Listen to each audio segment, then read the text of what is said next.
Vlad is on the march. Here comes Vladimir Putin. The fundamental question after Crimea was, hey, look, is he going to solidify his gains and say, all right, look, you know what, we took a little part of Georgia, we took a little part of Ukraine now, let's hold and we'll build, and maybe 5 years later we'll come back and play this game again? Or is he going to say this is the time and go forward and take bigger chunks of either Ukraine or other countries? And I believe we now have our answer. This train does not stop in Crimea.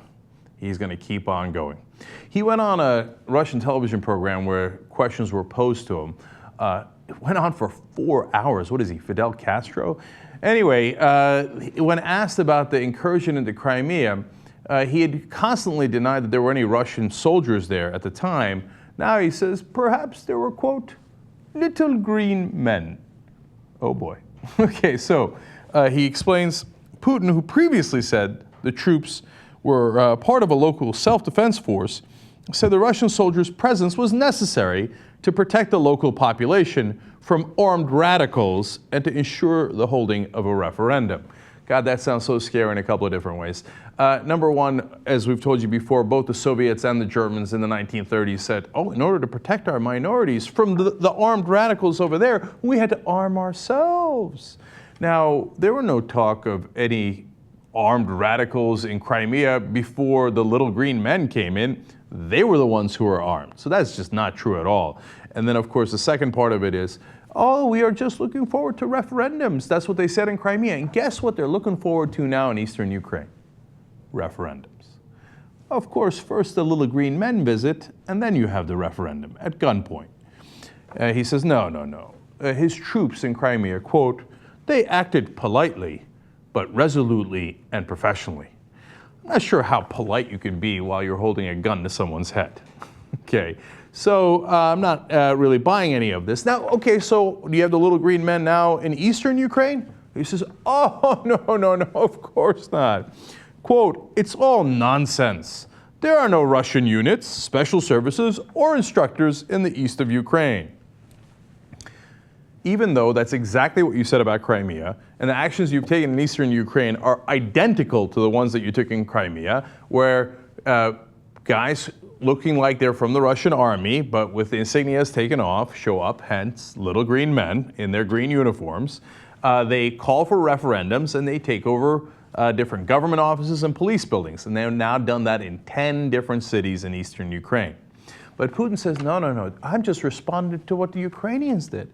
He said the Ukrainians coming in with their tanks and their anti-terrorist operation, quote, it is a grave crime. And what is poor Putin going to do? He has to respond to that crime, right?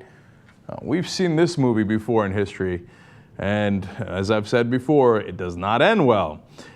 He says he is the victim. Quote, they are sending tanks, armored personnel carriers, and cannons there. Have they gone nuts? I love how this guy comes in, bullies his way in, sends his troops in, and then when people respond with even a little bit of, not even force. I mean, yes, they bring in the tanks. They haven't fired any shots yet. He goes, oh, how could you use force? Oh, tut. Grave crime. And then here comes the clincher. He said when talking about eastern Ukraine, he was like, that is not eastern Ukraine. That is Novorossiya. That means New Russia. Damn. That's like us calling Iraq New Kansas. So this is not good news. Okay, when asked about eastern Ukraine and the history, why in the early 1900s, he says the Bolsheviks gave over this territory to Ukraine. When asked about that, he said, God knows why. In other words, God knows why that we gave it to the Ukrainians, but I'm about to take it back. In fact, we have tape of this. They said, okay, now, what are you going to do in eastern Ukraine? And this is what he said. I jump in it.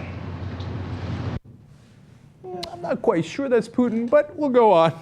They badly want to bite us, but their opportunities are limited.